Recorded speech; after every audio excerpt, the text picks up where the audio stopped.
नमस्कार दोस्तों, आप सभी का स्वागत है आज के विचार में।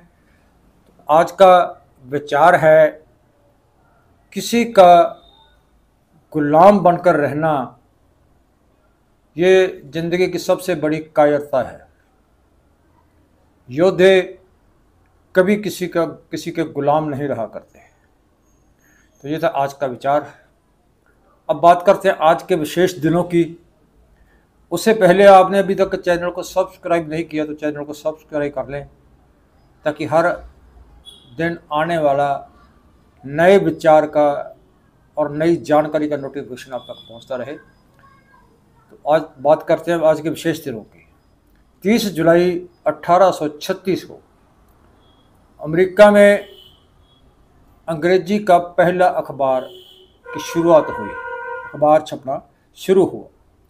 30 जुलाई 1857 को देशभगत प्रकाश पांडे की ओर से अंग्रेज अफसर मेजर स्पेंसर का कत्ल किया गया। 30 जुलाई 1909 को राइट भाइयों ने फौज के लिए पहला जहाज बनाया। 30 जुलाई 1927 को शहीद उधम सिंह को अमृतसर में बिना इजाज़त के 2 रिवाल्वर, एक पिस्तौल और गदर की गूंज नाम का एक पर्चा जो था, इश्तिहार था, जो रखने के दोष में गिरफ्तार किया गया और उनको 5 साल की सज़ा दी गई। 30 जुलाई 1930 को पहला विश्व फुटबॉल कप जो था अमेरिका के देश उरुग्वे में शुरू हुआ। 30 जुलाई 2012 भारत में पावर ग्रिड फेल होने के कारण 30 करोड़ लोग काफ़ी समय बिना बिजली के रहे। तो जैसे आज के विशेष दिनों के बारे में जानकारी, और इसके साथ ही एक और international day of friendship. UNO assembly ने मित्रता दिवस जो 27/7/2011 को ये दिन हर वर्ष 30 जुलाई को मनाने का फैसला किया था।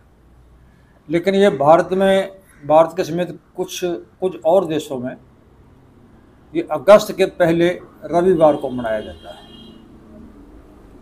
तो दोस्तों अब बात करते हैं कालियावाड़ी, जो कि शहीदों के कुएं के नाम से जाना जाता है। शहीदों का कुआं, एक तो वो अमृतसर वाला शहीदों का कुआं नहीं है, जलियांवाला बाग का, ये अजनाले के पास गांव है, कालियावाड़ा गांव है। तो वहाँ पे भी एक, जब अंग्रेज सरकार के समय में उसमें बगावत हुई थी जो 1857 में, तो कुछ जो फौजी थे, फौज के अंदर जो बगावत हुई थी, तो उसके बारे में बताते हैं, उस कुएं के बारे में आपको जानकारी देते हैं। तो 1857 के जो विद्रोह हुआ था फौज के अंदर, तो उस समय 26 बंगाल इन्फेंट्री रेजिमेंट के 500 फौजी जवान जो बंगाल रेजिमेंट के थे, और प्रकाश पांडे की ओर से अंग्रेज अफसर को कत्ल करने के बाद वो लाहौर में जो म्यांमार छावनी थी, और ये 500 फौजी जो थे उस छावनी में तैनात थे। तो उनके कत्ल के बाद अगले ही दिन इन लोगों ने बगावत कर दी और वहाँ से कुछ हथियार लेके वहाँ से ये निकल पड़े। और रावी दरिया जो था, रावी दरिया वहाँ अमृतसर के पास में से निकलता है, तो वो रावी दरिया को पार करके ये अजनाले पहुँच गए। अजनाला एक डिस्ट्रिक्ट अमृतसर में एक कस्बा है, तो वहाँ पे पहुँच गई है।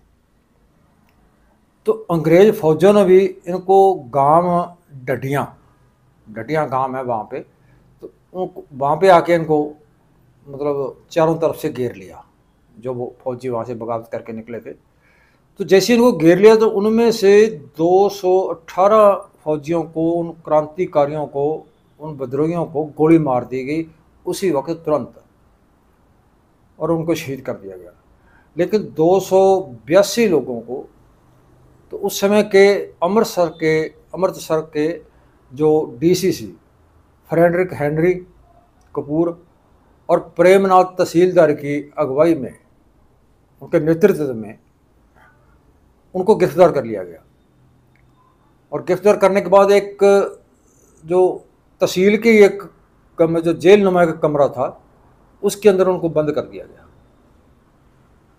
तो उसको बंद करने के बाद क्या हुआ कि कमरा बहुत छोटा था और बहुत ज़्यादा व्यक्ति उसमें बंद कर दिए गए, तो दम घुटने से कुछ लोगों की उसमें मृत्यु हो गई, और बाकी जो उसमें कुछ बच गए थे उनको गोली मार दी गई, गोली मारकर उनको शहीद कर दिया गया।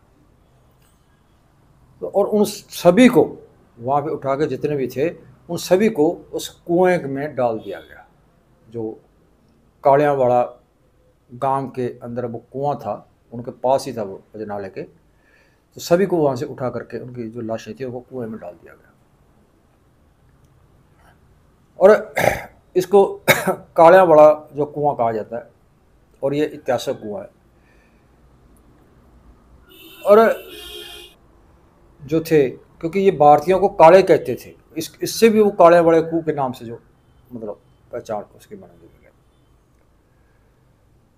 तो पीछे से ये कुछ समय पहले सुरेंद्र सिंह कोछड़, उन्होंने फरवरी 2014 में लोगों की मदद से पहले उस कुएं की निशानदेही की, और उस वक्त के बाद लोगों की मदद से कुएं की खुदाई करके उसमें से अस्थियां और जो उनकी निशानियां थी वो निकाली गई। तो ये अस्थियां और कुछ और जो उनके निशानियां थी, जैसे कोई अंगूठी वगैरह है या कोई रिंग वगैरह जो भी था उनका, तो वो निशानियों को वहाँ से निकाला और उन अस्थियों को देश भगत यादगार हाल जो जलंधर के बीच में है, जलंधर शहर में है, तो उसके अजायब घर में वो रख दी गई। और हर वर्ष 30 और 31 जुलाई को उन शहीदों की याद में कालियावाड़ी विखे माझा विरासत ट्रस्ट की ओर से श्रद्धांजलि समारोह करवाया जाता है। तो ये थे कालियावाड़ा खूह के बारे में, ऐतिहासिक खूह के बारे में जानकारी। अब बात करते हैं भारत की नागरिकता की। तो भारत में दोहरी नागरिकता की कोई व्यवस्था नहीं है। इसका मतलब है कि अगर आप किसी और देश की नागरिकता चाहते हो तो आपको भारत की नागरिकता छोड़नी पड़ेगी। ओसीआई कार्ड जो भारतीय लोगों के लिए एक विशेष किस्म की जो है सहूलत पैदा करता है, सहूलत का नाम है जो विदेश में रह गए लोगों को और उनकी नागरिकता ले चुके हैं जो लोग, उनको ओसीआई कार्ड एक जारी होता है।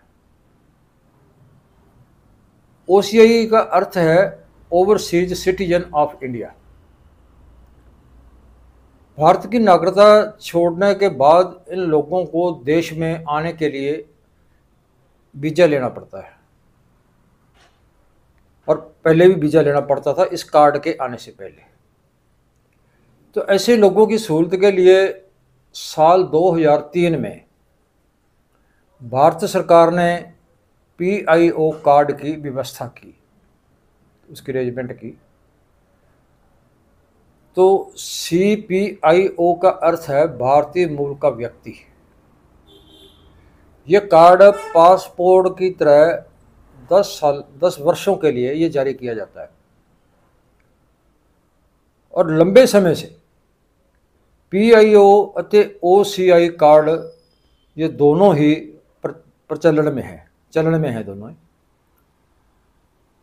मगर 2015 में PIO की व्यवस्था को ख़त्म कर दिया गया, उस कार्ड को जो था वो ख़त्म कर दिया गया, और सरकार ने OCI कार्ड को जारी रखने का फैसला लिया।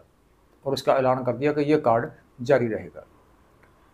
ओसीआई भारत में जीवन भर रहने, काम करने और हर प्रकार के आर्थिक जो लेन देन का काम करना, तो इनकी वो इजाज़त देता है।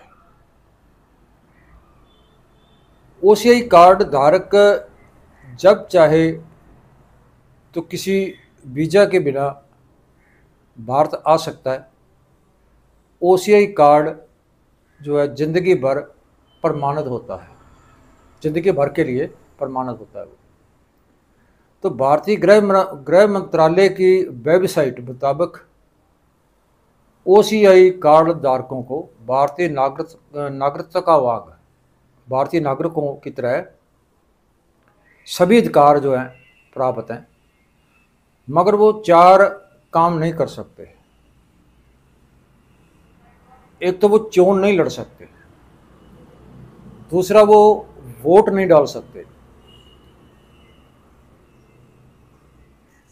और तीसरा सरकारी नौकरी या किसी संवैधानिक ओहदे पर वो नहीं रह सकते।